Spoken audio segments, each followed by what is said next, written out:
Thank you. Karl Rove joins us now. He's a Fox News contributor.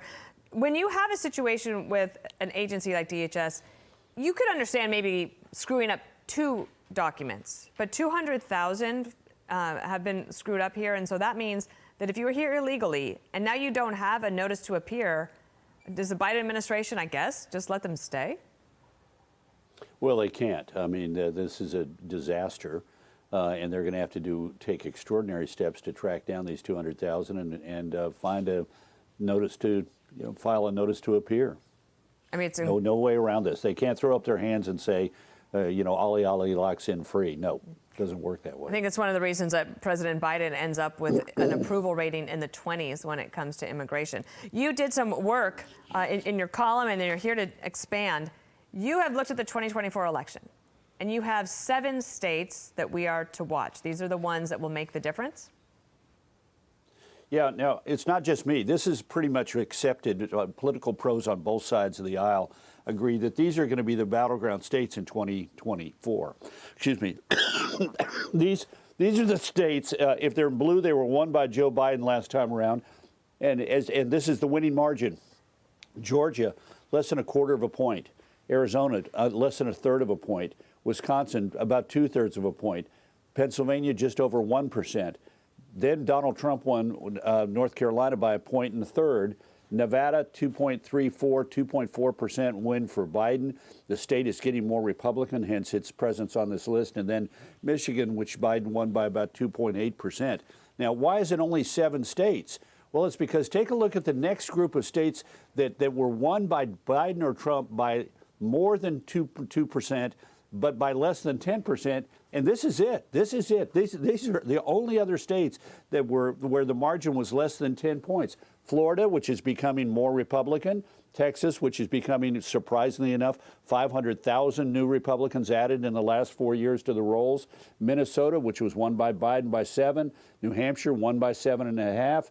8% for Ohio, which is becoming more Republican. Iowa, 8.2%, and then Maine, 9.1%. And the rest of the country, the other 36 states and the District of Columbia, one side or the other got 10 points. So wow. That's why we're going to have 7 states that are going to be up for grabs in the election. And that's why all of the campaign's resources, the candidates' time, the organizational efforts are going to be pouring into these 7 states. Nothing like those Texas springtime allergies, right, Karl? I remember you dealing with them well. So thank you for being with us right now. So that's about 61 million Americans. You write in your piece today, each vote everywhere counts, but the 61 million Americans living in the 7 battlegrounds will decide who's president. It won't be easy, but their votes will be crucial, perhaps historic. I think this is interesting, too. It's not like they all have the same issues. So you could say, of course, the economy and immigration are the top 2. But if you look at this, in Michigan, you got the auto industry. Pennsylvania, natural gas production. Nevada, the Yucca Mountain Nuclear Waste Facility. I started working on that in 1995 when I first started working in Congress, so that's still going on. And in Arizona, the border and water issues. So that's a lot of different things that the candidates can play with. Yeah, now look, you're right. It's going to be dominated by the big things. It's going to be dominated by inflation, the economy, how people feel about the direction of the country, our national security.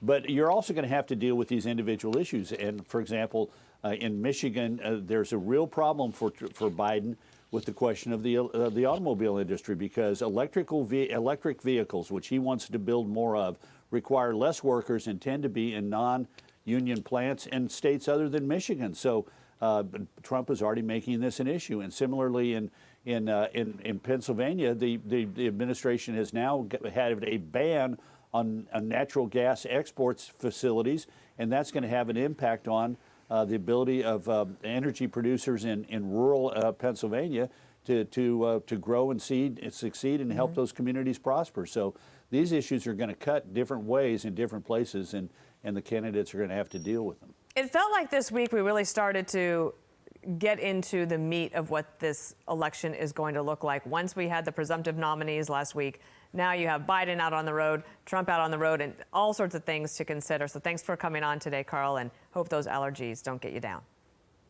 I'm Steve Doocy. I'm Brian Kilmeade. And I'm Ainsley Earhart. And click here to subscribe to the Fox News YouTube page to catch our hottest interviews and most compelling analysis.